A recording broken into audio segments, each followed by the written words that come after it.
Hi, I'm Nathan Hart, the nation's crush, the most celebrated actor in the country. But behind the glamour and the spotlight was a man trapped by his own fame, forced to keep his marriage a secret. It all began with Eva. 2 years ago, I met her at a party thrown by a famous film director. Her beauty took my breath away. She was the daughter of the legendary film producer, Mr. Thomas Carson. We fell in love quickly. Within 2 months, we were engaged and ready to marry.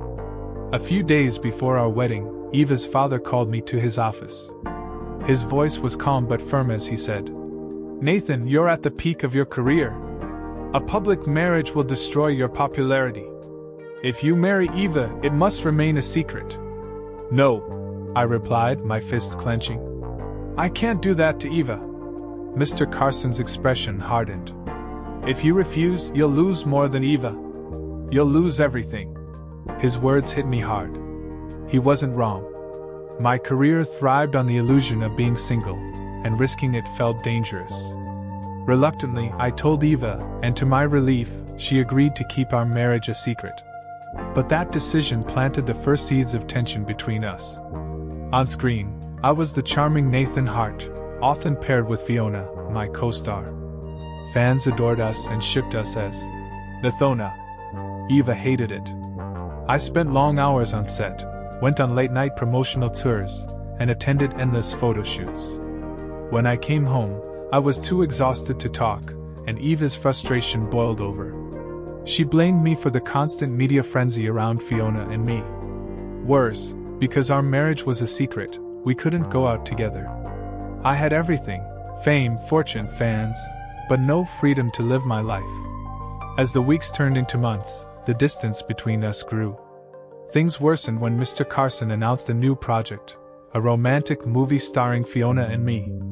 I refused initially, but his influence left me no choice. Signing that contract shattered what little trust Eva had left. The film was intensely romantic. When the trailer was released, the internet erupted with excitement. "Nathona is real," fans commented. Eva saw the trailer too. Her face burned with anger as she turned to me, her voice sharp with accusation. "Is this why you've been so distant? To fuel their fantasies?" She didn't give me a chance to explain. That argument was the beginning of the end. We stopped talking, our once loving home turning into a place of suffocating silence. I threw myself into work, hoping to escape the pain, but the loneliness only grew. Fame had its price, and I was paying it in full. One night, at my lowest point, I considered ending it all. While scrolling aimlessly through Facebook, a post stopped me in my tracks. It was from someone named Elena Rivers, and her words pierced through my despair. "I never knew loneliness could feel so loud. It's not the absence of someone, but the absence of something you once believed would last forever." Without thinking, I replied, "You're not alone. I feel it too." To my surprise, she responded. And just like that, a connection began. She knew me only as Phoenix, and I knew her as Elena. We never exchanged photos or real names, but in our words, we found comfort.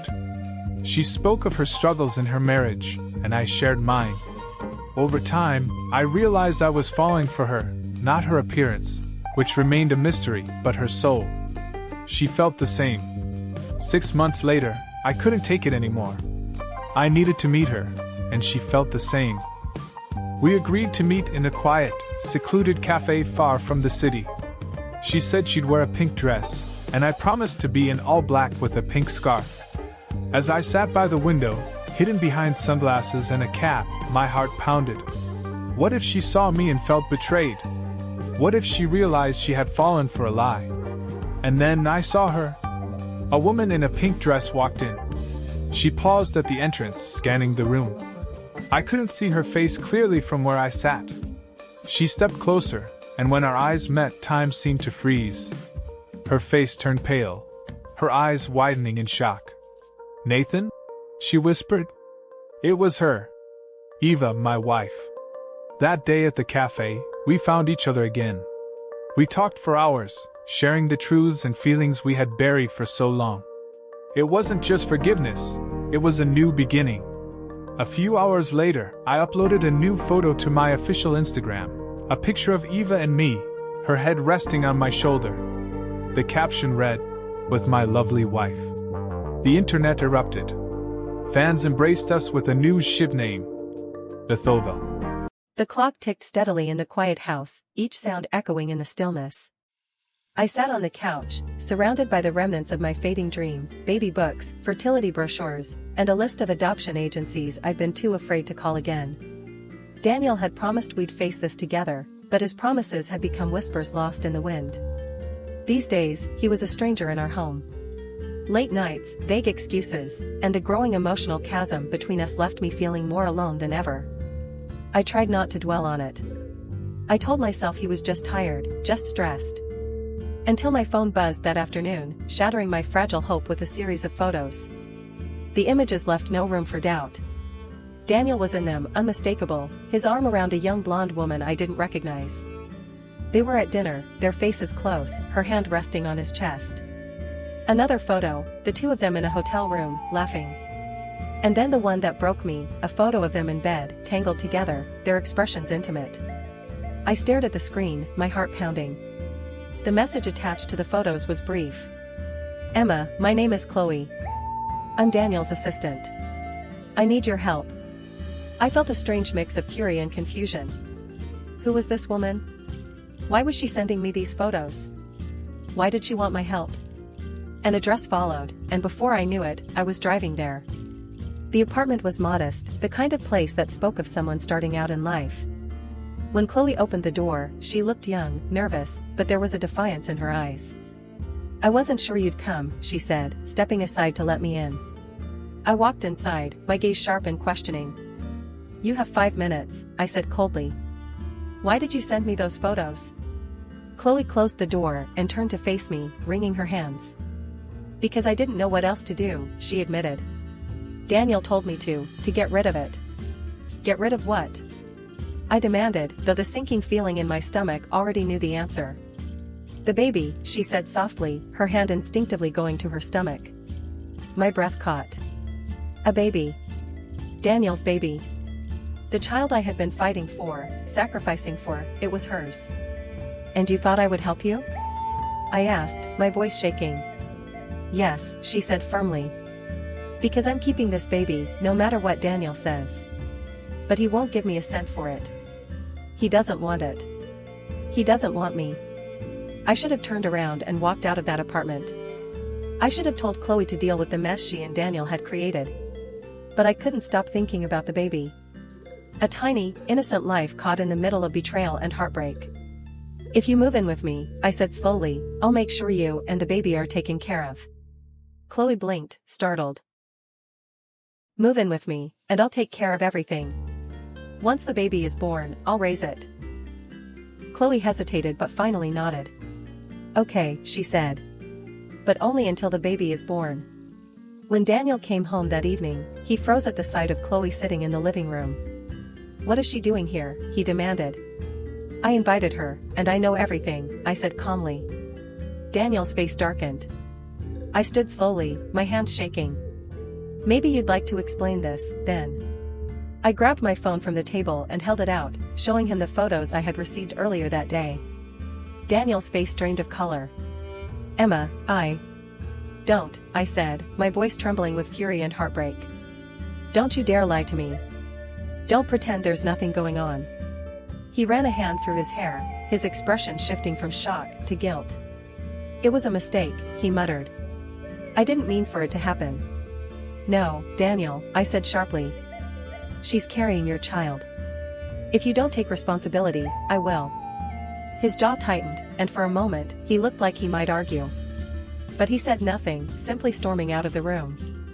From the beginning, I threw myself into caring for Chloe and the baby.